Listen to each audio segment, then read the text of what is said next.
et comme pour tout actif, eh bien la rareté fait la valeur. Pour ma part, j'ai établi mon record de profit en 2021 lorsque j'ai investi sur le BTT, que j'ai revendu seulement quelques semaines après, ce qui m'a permis de réaliser un gain de plus 591% sur mon investissement initial.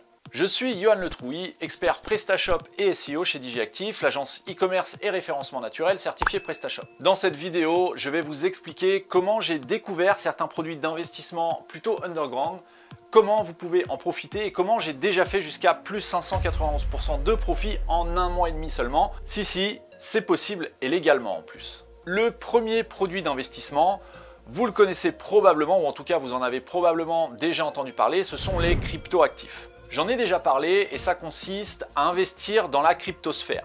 Si vous savez déjà qu'il est possible de faire du trading ou d'investir à plus ou moyen long terme dans ce secteur via ce qu'on appelle des exchanges, ce sont des échangeurs centralisés, vous ignorez peut-être qu'il est aussi possible d'investir dans du matériel de minage de crypto-monnaies. Alors vous allez me dire qu'en ce moment, avec le prix de l'électricité qui explose et le cours des crypto-monnaies qui est au plus bas, c'est peut-être le pire moment pour investir dans ce secteur et vous avez probablement raison.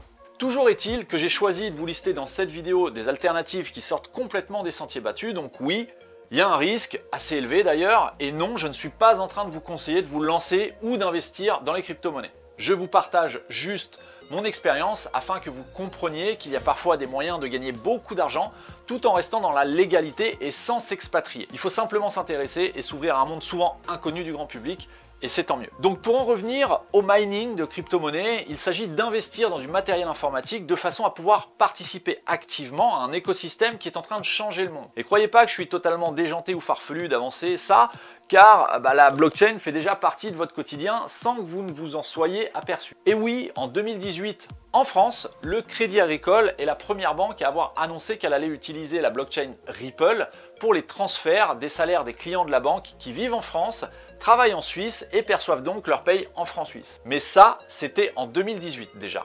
En avril 2023, le Crédit Agricole, associé à la banque suédoise SEB ou SEB, je ne sais pas comment on dit, vont lancer un tout nouveau service d'émission d'obligations sur la blockchain. La plateforme appelée SoBond permettra aux entreprises de lever des capitaux de manière originale en profitant des nombreux avantages de la technologie distribuée et décentralisée. Le réseau blockchain utilisé est basé sur un nouveau protocole de validation beaucoup moins énergivore que ceux qui existent déjà. Mais pour en revenir à notre échelle au minage de crypto-monnaies, le principe est de fournir de la puissance de calcul au réseau de façon à sécuriser une partie des transactions qui s'y passent. En réalité, c'est un peu plus complexe que ça, mais dans les grandes lignes, vous faites tourner des processeurs ou des cartes graphiques, c'est ce que vous avez dans votre ordinateur, et ça vous génère des commissions sous forme de tokens. Libre à vous ensuite de conserver ces tokens ou de les échanger contre d'autres cryptoactifs ou contre des monnaies fiduciaires comme l'euro ou le dollar. Évidemment, vous devrez déclarer vos gains à l'administration fiscale dès que vous récupérerez vos gains. Pour ma part, j'ai établi mon record de profit en 2021 lorsque j'ai investi sur le BTT, que j'ai revendu seulement quelques semaines après, ce qui m'a permis de réaliser un gain de plus 591% sur mon investissement initial. Donc autant vous dire que ce genre de rendement fait pâlir tous les courtiers qui viennent me proposer des placements à plus ou moins 8% par an. Le deuxième produit d'investissement que j'ai découvert il y a quelques temps, ce sont les flippers. Oui, vous savez, ces jeux des années 80-90 qu'on trouvait dans tous les bars de l'époque. Eh bien, sachez qu'il existe un véritable engouement pour ces objets à travers le monde. Et depuis quelques années, la cote des flippers ne cesse de grimper. Il y a d'ailleurs une base de données sur Internet qui répertorie tous les flippers du monde entier avec les caractéristiques de production comme le créateur du jeu, le nombre d'exemplaires produits à l'époque, les notices d'utilisation, les règles du jeu, etc., etc. Par exemple, j'ai acheté un flipper modèle Corvette il y a 2 ou 3 ans et sur ipdb.org, on voit qu'il s'agit d'un modèle produit à 5001 exemplaires à partir d'août 1994. J'ai payé ce flipper 4000 € il y a quelques temps. Et de ce que j'ai vu, je pourrais facilement le revendre 4500 ou 5000 € aujourd'hui, même si ce n'est pas du tout l'objectif. Je préfère le conserver pour jouer, mais je sais qu'en cas de besoin, il s'agit d'un investissement plus que d'une dépense et j'ai une certaine forme de réserve d'argent dans ce flipper. Le troisième produit dont j'aimerais vous parler, ce sont les œuvres d'art. En France, il faut savoir que la loi permet aux entreprises, sous certaines conditions, de réduire leurs impôts pour l'achat d'œuvres d'art et d'instruments de musique.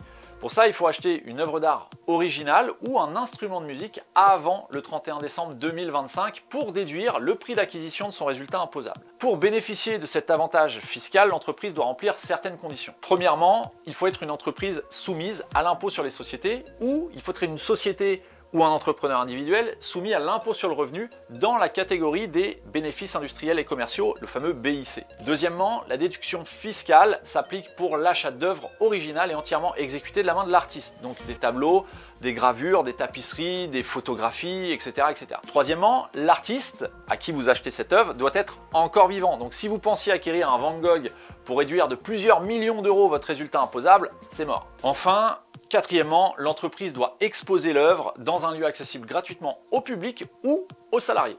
Évidemment, il y a d'autres subtilités que je vous laisse le soin d'aller découvrir par vous-même sur le site du service public si ça vous intéresse. Le lien est dans la description de la vidéo. Quatrième produit d'investissement, les business en ligne. Ce que j'entends par business en ligne, c'est tous les sites qui sont susceptibles de générer du chiffre d'affaires. Donc ça peut être une boutique en ligne, vous connaissez ça normalement, mais ça peut aussi être des sites d'affiliation ou encore un réseau de plusieurs petits sites destinés à faire du netlinking ou à vendre des produits dématérialisés comme des formations en ligne ou des e-books.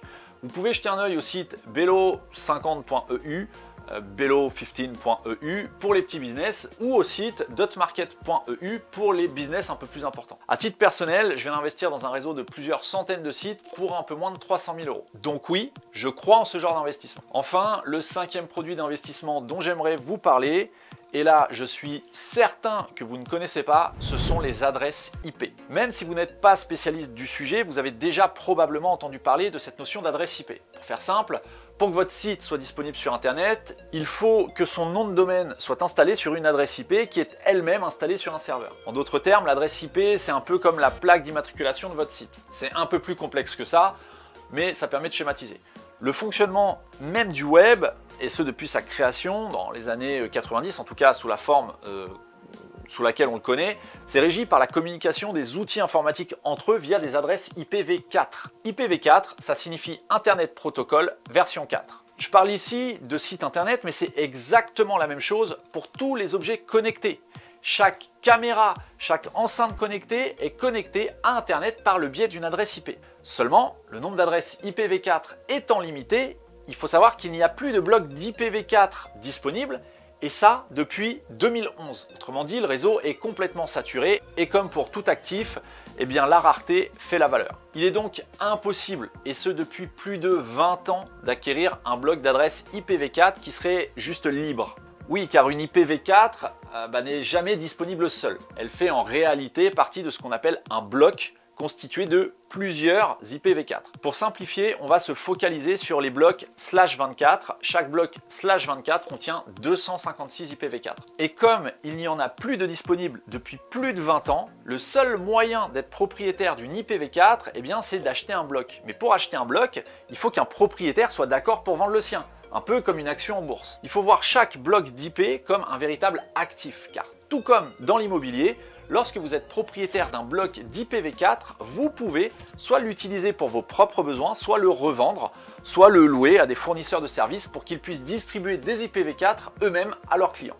C'est exactement ce qui se passe quand vous obtenez une adresse IP pour héberger votre site chez OVH ou chez n'importe quel autre hébergeur. En réalité, l'IP qu'OVH vous met à disposition pour héberger votre site appartient soit à OVH, soit à un propriétaire qui loue son bloc d'IP à OVH et donc OVH vous sous-loue cette IP à son tour. Pour vous rendre compte du marché totalement fou des IPv4, vous pouvez aller faire un tour sur des marketplaces spécialisés comme prefixbroker.com ou encore ipv4.global. Vous pourrez trouver des blocs d'IPv4 à partir de 8-10 000 euros jusqu'à plusieurs centaines de milliers d'euros pour les plus gros blocs. Et tout comme pour le marché de l'immobilier, vous pouvez ensuite mettre vos blocs d'IPv4 à louer sur ces mêmes sites. J'espère que cette vidéo vous aura plu. Si vous-même vous avez des plans à partager, n'hésitez pas à le faire en commentaire. J'irai y jeter un œil car ça m'intéresse aussi à titre personnel. Sur ce, je vous dis à très bientôt dans la prochaine vidéo.